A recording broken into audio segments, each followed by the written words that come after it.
साथियों नमस्कार, मैं राजेश शर्मा और 7 इंडिया न्यूज में आपका स्वागत है। आज 7 इंडिया न्यूज लाइव के मंच पर यहाँ भाजपा के बहुत वरिष्ठ नेता, उत्तर प्रदेश सरकार के पूर्व मंत्री सुनील भराला जी आज 7 इंडिया न्यूज के मंच पर हैं। और आज इसलिए भी उनकी प्रासंगिकता है क्योंकि आज हम लोग देश के 3 बार प्रधानमंत्री रहे स्वर्गीय अटल बिहारी वाजपेयी की, क्योंकि पूरे देश भर में बहुत धूमधाम के साथ जयंती मनाई जा रही है। और अटल बिहारी वाजपेयी जी का इस परिवार से इसलिए संबंध है क्योंकि पिछले अगर 6 दशक की बात करें तो 6 दशक से लगातार जनसंघ से लेके जनता पार्टी, फिर भारतीय जनता पार्टी, इस परिवार का सीधा जुड़ाव रहा। और अटल बिहारी वाजपेयी जी जब सुनील भराला जी के पिताजी जब चुनाव लड़े थे 1974 में जनसंघ से, तो वो यहाँ प्रचार करने के लिए आए थे, घर पे रुके थे, घर पे खाना खाया था और तमाम लोगों से हालचाल पूछे थे। तब आप बहुत छोटे थे लेकिन उनकी तमाम यादें ये सजे हुए हैं। सर आपका बहुत बहुत स्वागत सर 7 इंडिया न्यूज के मंच पर। धन्यवाद बहुत बहुत। तो आज सर स्वर्गीय अटल बिहारी वाजपेयी जी की जयंती है, पूरा देश मना रहा है बहुत हर्षोल्लास है। और आप इसलिए भी आपकी बहुत मतलब प्रासंगिकता आपकी इसलिए है आज क्योंकि आपसे उनका 2 पीढ़ियों का रिश्ता रहा। फादर जब चुनाव लड़े जनसंघ तब भी वो आए थे और आप भी लगातार उनसे लगातार मिलकर रहे। तो कुछ किस्से ऐसे अटल बिहारी वाजपेयी जिससे आपसे जो जुड़ते हो। देखिए, आज अटल बिहारी वाजपेयी जी की जयंती पूरे भारतवर्ष में ही नहीं अंतर्राष्ट्रीय स्तर पर श्रद्धेय अटल बिहारी वाजपेयी जी के सुशासन दिवस के रूप में आज हम सब मना रहे हैं। सभी कार्यकर्ता किसी न किसी रूप में, किसी न किसी ढंग से, किसी न किसी योजना के आधार पर आज सुशासन दिवस के रूप में मन रहा है। और बात करते हैं श्रद्धेय अटल बिहारी वाजपेयी जी की, तो हमारे परिवार से उनकी यादें वो जब तक सृष्टि रहेगी, जब तक वो जुड़ा रहेगा। क्योंकि जब वो 1974 में बाबूजी के चुनाव में आए थे, तो चुनाव में आने के बाद 1974 में जब दीपक का निशान जनसंघ का हुआ करता था, यानी जनसंघ थी और जनसंघ के वो अध्यक्ष होते थे, उस काल में उत्तर प्रदेश की प्रभारी और राष्ट्रीय उपाध्यक्ष का दायित्व संभाल रही हमारी राजमाता विजय राजे सिंधिया जी, वो भी साथ में आई थी, प्रभारी थी। तो उनका स्वाभाविक था क्योंकि अध्यक्ष आ रहे हैं और पार्टी के उस चुनाव का रूप था कि जब जनसंघ में चुनाव प्रचार करके वो निकलते थे, तो उन्होंने ये सरदना विधानसभा चुनी थी। और सरदना विधानसभा से बाबूजी चुनाव लड़ रहे थे। हम छोटे थे, खेलते थे गांव में, तो गांव में उनका ऐसा एक कार्यकर्ताओं के प्रति जो उनका सोचना था वो अद्भुत था। वो वर्तमान के नेताओं में आज उसका संकट उभरता जा रहा, मैं देखता रहता हूं उस चीज को। तो आकर के वहां सभी कार्यकर्ता जो विधानसभा के और जिले के कार्यकर्ता एकत्र थे उस समय, और उनके बीच में बैठ करके राजमाता सिंधिया जी ने भोजन परोसा। हमारे परिवार की, हमारी माताएं, सब लोग, बच्चे छोटे छोटे सब लगे हुए थे। और वो स्वयं उन्होंने कहा नहीं, मैं पहले कार्यकर्ताओं को भोजन कराऊंगा, उसके बाद मैं करूंगा और फिर चुनाव प्रचार के लिए निकलेंगे। ऐसे उनकी वाणी से वचन निकलते थे, वो हम सुनते थे, देखते थे। और उनके स्मरण है, हमारी माता जी, दादाजी, सब लोग उस पर चर्चा भी करते रहे आज तक। ऐसा काल था वो कि एक कार्यकर्ताओं में नया संचार, कार्यकर्ताओं में जोश, और जैसे उनकी कविताओं के माध्यम से उनको जाना जाता है। जैसे वो तो आज वर्तमान की कविताएं प्रचलित हैं, मैं जी भर के जिया, मैं मन से मर, ऐसी ऐसी बोल बोलते थे वो। ऐसी कविताओं के माध्यम से अपनी बात कह दिया करते थे वो। चुनाव में भी ये जानते हुए भी कि चुनाव हार का है, लेकिन ये महसूस नहीं होने दिया करते थे कि हम चुनाव हारेंगे, हम चुनाव जीतेंगे। ऐसा उत्साह और जोश भरते थे। लेकिन ऐसे उस काल की उनकी इतनी यादें हैं। उनकी घर पर रहे, कई घंटे रहे, भोजन करा, भोजन कार्यकर्ताओं को अपने हाथ से कराया और खुद कई बार घर का जो अपने जो गायों का और भैंसों का जो मट्ठा था, घी था, दूध था, उसे कई बार मांगा अपने मुंह से कि मुझे गुड़ भी लाओ, ये भी दो, मुझे मक्खन लाओ।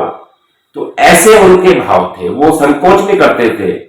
और उनकी जो चर्चाएं घर में होती है, वो मन से भोजन को और मन से अपने मन बनवाने का भी काम ऐसे उनके आचरण में था।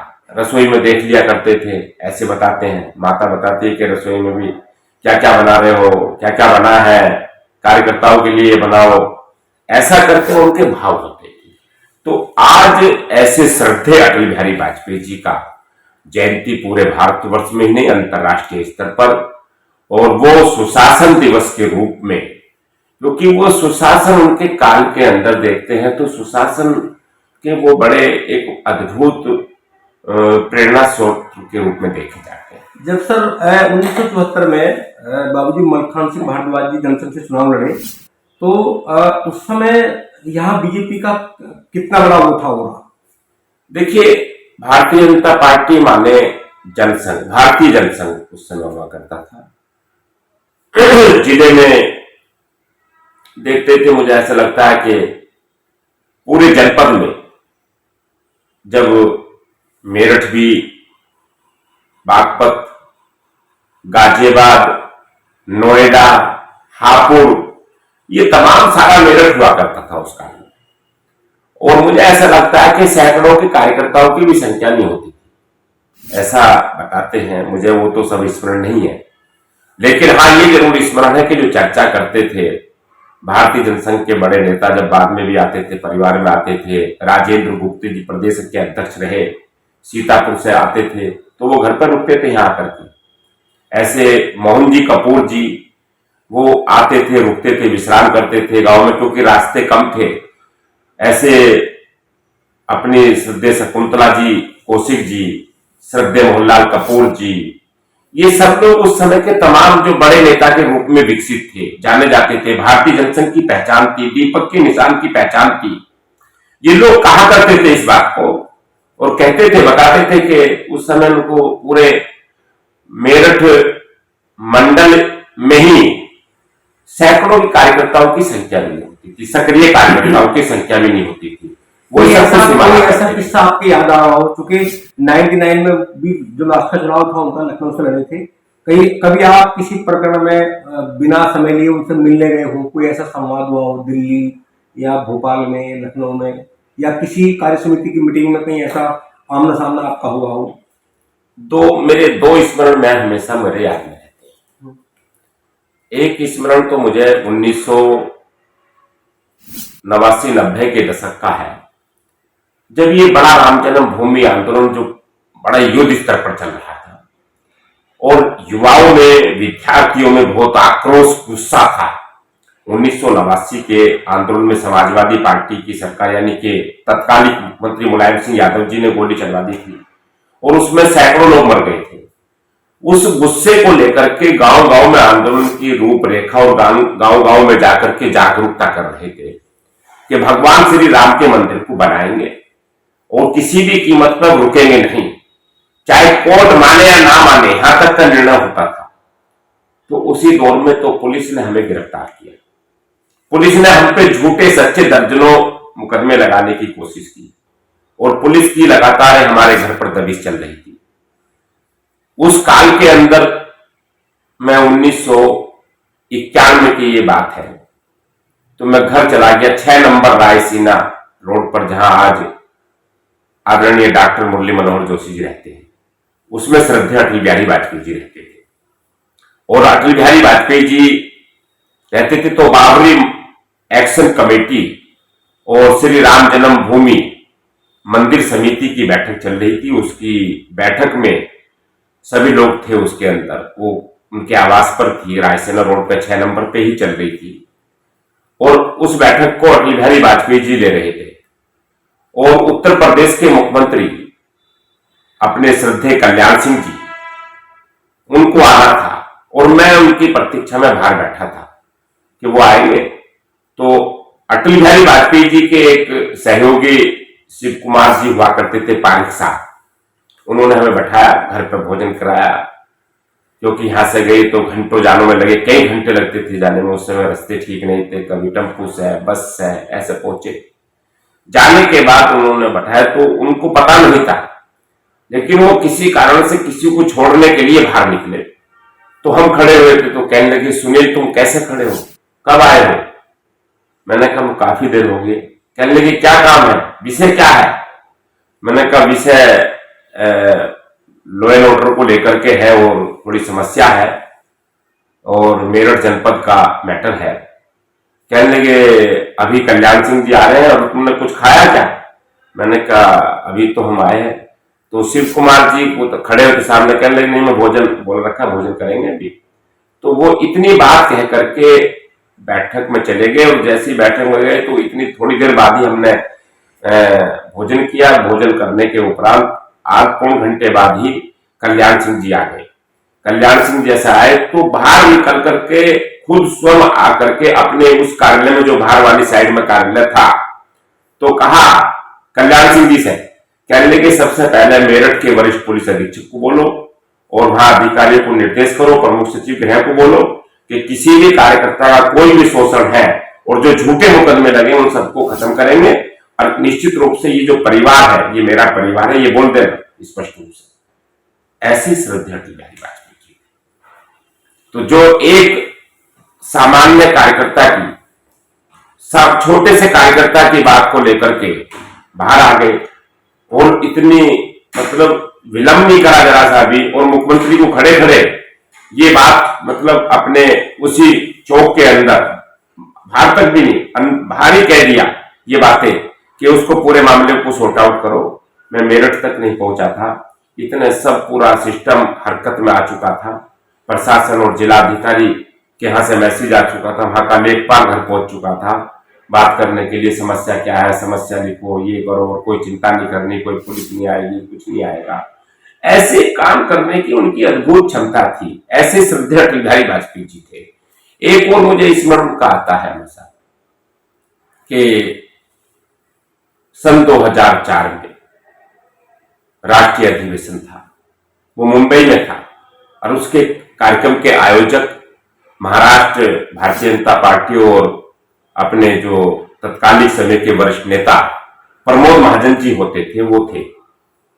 उनके वहां पर मुझे प्रमोद महाजन जी ने पहले, क्योंकि वो दूरसंचार मंत्री भारत सरकार में अटल जी की गवर्नमेंट में थे, तो उनका बड़ा मेरे साथ लगाव भी था। तो उन्होंने कहा कि तुम सुनील यहाँ से मेरी व्यवस्था में वहां रहना है और 15 दिन कम से कम तुम्हें रहना है, वहां काम करना है, और वहां पर एक राष्ट्रीय अधिवेशन हो रहा है, उसे सिल्वर जुबली के रूप में मनाया गया। वो सिल्वर जुबली थी Bharatiya Janata party, signing India नाम दिया था। हाँ, नहीं उसमें साइनिंग इंडिया नाम वहां नहीं दिया था, ये नाम तो रामलीला मैदान नई दिल्ली में दिया था, मुझे खूब अच्छी तरीके से याद है। वहां केवल वो सिल्वर जुबली के रूप में वो कार्यक्रम मनाया गया था, यानी कि भारतीय जनता पार्टी के 25 वर्ष होने का। 1980 में भारतीय जनता पार्टी 6 दिसंबर को निर्माण हुई थी और उसके बाद में सन 2004 में वो कार्यक्रम, यानी कि 25 वर्ष हो चुके थे, तो उस सिल्वर जुबली कार्यक्रम में व्यवस्था में, तो वो पूरा टेंट सिटी बनाया गया था और सभी टेंटों में कार्यकर्ता रुके थे उसमें। मैं वैसे भी अपेक्षित था और प्रतिनिधि था उस कार्यक्रम में, और साथ में मैं व्यवस्थाओं में भी था। मुझे प्रमोद महाजन जी ने उस काम में जिम्मेदारी में लगाया हुआ था, तो मैं वहां रहा लगभग 15 दिन। तो सारी व्यवस्थाओं में, तो जब उस कार्यक्रम में श्रद्धेय अटल बिहारी वाजपेयी जी पहुंचे, तत्कालीन प्रधानमंत्री थे उस समय के, तो वो जब उसका निरीक्षण कर रहे थे टेंट सिटी का आने के बाद में रात्रि में, तो प्रमोद महाजन जी और हम सब लोग पीछे पीछे थे, वो आगे आगे थे। तो सब जब परिचय हुआ तो प्रमोद महाजन जी परिचय कराने लगे, कहने लगे ये 15 दिन से हैं, ये वो है, ये फलाने, इस मेरठ से सुनील है। कहने लगे मैं जानता हूं ये मलखान सिंह भारद्वाज के पुत्र है, और मैं 1974 में घर भी गया, इनके घर का मैंने भोजन लिया, गुड़ खाया। तो ऐसी चर्चा उन्होंने करी, मैंने सरसों का साग से रोटी खाई, मक्का की रोटी खाई घर की। तो ऐसी चर्चा वो उन्होंने वहां फिर कर डाली और फिर सब नेताओं में एक बड़ी खलबली सी मची के सुनील भाला का बहुत बड़ा नजदीकी अटल बिहारी वाजपेयी जी से, बड़ा प्रेम करते हैं उस परिवार से, बहुत सब चीजें करते हैं। ऐसा उनका अद्भुत प्रेम था। और वो मुझे ऐसा लगता है कि हम जैसे कार्यकर्ताओं के साथ ही नहीं था, वो जब कार्यकर्ताओं का सभी कार्यकर्ताओं से ऐसे ही वो प्रेम करते थे। भारतीय जनसंघ से लेकर के भारतीय जनता पार्टी को खड़ा करना उस बुरे वक्तों में, बुरे दौर में, जहां कोई देखने वाला नहीं था, जो बैठने वाला बैठाने वाला भी नहीं मिलता था गांव के अंदर, शहर के अंदर, और लोग कह दिया करते थे और दूरी बनाया करते थे। मुझे हमें वो भी याद है कि हमारे परिवार रिश्तेदारों जैसे लोग भी ये कह दिया करते थे कि हमारे रिश्तेदार नहीं, हम इनको जानते नहीं, क्योंकि जनसंघ के परिवारों में बहुत यातनाएं सरकार के द्वारा दी जाती थी। कांग्रेस सरकार खूब जो है उनको यातनाएं, उनको चिन्हित करती थी, उनको बहुत पीड़ित करती थी, तो रिश्तेदार लोग भी डर जाया करते थे, परिवार के लोग भी डर जाया करते थे, मिलने वाले लोग डर जाया करते थे। तो ऐसे दौर में उन्होंने पार्टी को खड़ा करा, जनसंघ से लेकर के। वो नायक थे, वो अद्भुत थे, वो उनके अद्भुत क्षमता थी, उनके अंदर सुशासन नीति उनके कण कण में था, बाणी बाणी में था सुशासन। तो साथियों, अभी हम लोग बात कर रहे थे सुनील भराला जी से, और चूंकि सुनील भराला जी का दो पीढ़ियों का नाता है। जब 1974 में जनसंघ होता था, मलखान सिंह भारद्वाज उस समय चुनाव लड़े, 3 पीढ़ियों का नाता है। जब चुनाव लड़े मलखान सिंह भारद्वाज सरगना विधानसभा से, तो वो प्रचार के लिए आए थे और भराला गांव में आए थे, घर पे खाना खाया था। अभी उन्होंने बहुत सारे किस्से सुनाए। साथियों, मैं एक बार बता दूं, चूंकि अटल बिहारी वाजपेयी ऐसी शख्सियत इस देश की रही जिन्हें पूरी दुनिया में बहुत सम्मान के साथ जाना जाता है। वो 3 बार देश के प्रधानमंत्री रहे, और इसके अलावा वो प्रखर वक्ता थे। वो 3 बड़े जो नेशनल अखबार थे उस समय के उसके संपादक रहे, और जब देश गुलाम था तो उस समय अंग्रेजों से उन्होंने बहुत सारी यातनाएं सहन की। 40 साल लगातार वो लोकसभा के सदस्य रहे, 10 साल तक राज्यसभा के सदस्य के मेंबर रहे, और संसद में जब वो बोलते थे तो उस दौर में ऐसा कोई विपक्षी नेता नहीं होता था जो अटल बिहारी वाजपेयी पर टिप्पणी कर दे, या जब अटल बिहारी वाजपेयी बोलते थे संसद में कोई बीच में बोल जाए। वो ऐसी शख्सियत थी। आज उनका जन्मदिन है, पूरे देश में हर्षोल्लास से मनाया जा रहा है। सर, आपको बहुत बहुत धन्यवाद। आप सर आए, आपके साथ कुछ संस्करण सुनाए पुराने। आपको सर बहुत बहुत साधुवाद, बहुत बहुत धन्यवाद।